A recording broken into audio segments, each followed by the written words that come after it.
యాదాద్రి భువనగిరి జిల్లా ఆలేరు పట్టణ కేంద్రంలో బుధవారం జాతీయ చేనేత దినోత్సవం సందర్భంగా పట్టణ పద్మశాలి సంఘం ఆధ్వర్యంలో ఘనంగా ర్యాలీ నిర్వహించి స్థానిక వైఎస్ఆర్ గార్డెన్లో దినోత్సవ వేడుకలు నిర్వహించారు। ఈ కార్యక్రమానికి ముఖ్య అతిథిగా ప్రభుత్వ విప్ ఎమ్మెల్యే బీర్ల ఐలయ్య పాల్గొని మాట్లాడారు। యాదాద్రి భువనగిరి జిల్లా ఆలేరు పట్టణ కేంద్రంలో బుధవారం జాతీయ చేనేత దినోత్సవం సందర్భంగా పట్టణ పద్మశాలి సంఘం ఆధ్వర్యంలో ఘనంగా ర్యాలీ నిర్వహించి స్థానిక వైఎస్ఆర్ గార్డెన్లో దినోత్సవ వేడుకలు నిర్వహించారు। ఈ కార్యక్రమానికి ముఖ్య అతిథిగా ప్రభుత్వ విప్ ఎమ్మెల్యే బీర్ల ఐలయ్య పాల్గొని మాట్లాడుతూ పద్మశాలి మిత్రులందరికీ శుభాకాంక్షలు తెలుపుతూ వ్యవసాయం తర్వాత ఎక్కువ జీవన ఉపాధి చేసేది చేనేత రంగమని తెలిపారు। చేనేత కార్మికులకు కాంగ్రెస్ ప్రభుత్వం అండగా ఉంటుందని అన్నారు।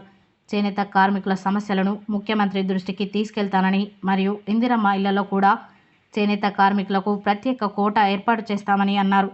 నేతన్నల అభివృద్ధి కోసం ప్రభుత్వం 150 కోట్ల రూపాయలను మంజూరు చేసిందని తెలిపారు। ఈ కార్యక్రమంలో పద్మశ్రీ జాతీయ అవార్డు గ్రహీత చింతకింది మల్లేశం, జిల్లా ప్రధాన కార్యదర్శి బింగి నరసింహులు, పట్టణ పద్మశాలి సంఘం అధ్యక్షుడు పాసికంటి శ్రీనివాస్, ప్రధాన కార్యదర్శి చిక్క శ్రవణ్ కుమార్, పట్టణ చేనేత కార్మిక సంఘం అధ్యక్షుడు గట్టురాజు, ప్రధాన కార్యదర్శి మెరుగు శ్రీధర్, కోశాధికారి చింతకింది గిరిప్రసాద్, యూత్ అధ్యక్షుడు రాపెల్లి విక్రమ్, ద్వారక శంకర్, బడుగు జాంగీర్, మెరుగు శ్రీధర్, అశోక్, వెల్ల నవీన్, కందగడ్ల నిర్మల నరేందర్, బింగి రవి, పుట్ట మల్లేశం, పాము అనిత, అమృతం నరసింహులు, వెంగళదాస్ నాగరాజ్, రాపోలు ప్రకాష్, బేతి శ్రీనివాస్, వీరబత్తిని గణేష్, దత్తు, రవి, హనుమంతు తదితరులు పాల్గొన్నారు।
మన గొప్ప మెజారిటీతో ఈ ఆలయ ప్రాంతం నుంచి వెళ్ళి మనం గెలిపించుకున్నాము।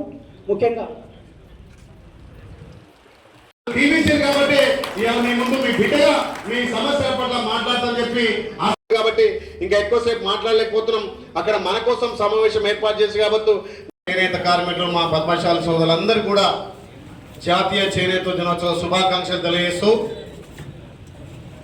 ఏదైతే మన సమస్యల కోసం పోరాటం రాకముందే విదేశాల వస్త్రాన్ని తరిమి కొట్టాలి, స్వదేశ వస్త్రాలను ఉత్పత్తి చేయాలి, వ్యవసాయం తర్వాత ఎక్కువ ఉపాధి ఇచ్చేది, ఎక్కువ జీవనోపాధి ఇచ్చేది చేనేత రంగమే కాబట్టి ఎంతోమందికి ఉపాధి కల్పిస్తున్నటువంటి చేనేత రంగం కుదేలు కావద్దని చెప్పి కేంద్ర రాష్ట్ర ప్రభుత్వాలు కూడా చేనేత కార్మికులకు అండ ఉండాలని చెప్పి ఆనాడు కోరుకున్నాం, ఈనాడు కోరుకుంటున్నాం।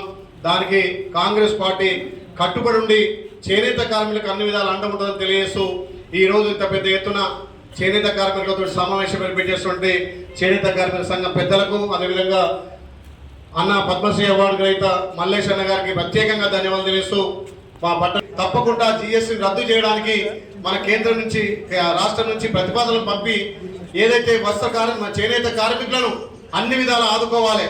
గత ప్రభుత్వాలు ఏమున్నా సిద్దిపేట, సిరిసిల్ల, గజ్వేల్కే ప్యాకేజీని తప్ప మన ఈ ప్రాంతంలో మొండి చేయి చూపించినాయి। దానికోసం మన గౌరవ ముఖ్యమంత్రి కూడా చేనేత కార్మికులకు పెద్దపీట వేయాలని ఏదైతే బతుకమ్మ చీర పేరున్నటువంటి 150 కోట్లను కూడా మన ప్రభుత్వం రాగానే విడుదల చేసి చేనేత కార్మికులకు ఆదుకున్నది మన ప్రభుత్వం। నిజంగా మన ప్రాంతం నుంచి ఒక పద్మశ్రీ అవార్డు వచ్చిందంటే ఈ ఆలయ ప్రాంతం కాదు, తెలంగాణకే వన్నె తెచ్చినటువంటి మన మల్లేశాన్ని నిజంగా మన ఆలయానికి ఒక ఆనిముత్యంగా మన గౌరవాన్ని పెంచి ఆలయం ప్రఖ్యాతి చేసింది కాబట్టి ఇలాంటి వాళ్ళకు మన ప్రభుత్వం ప్రోత్సహించాలి।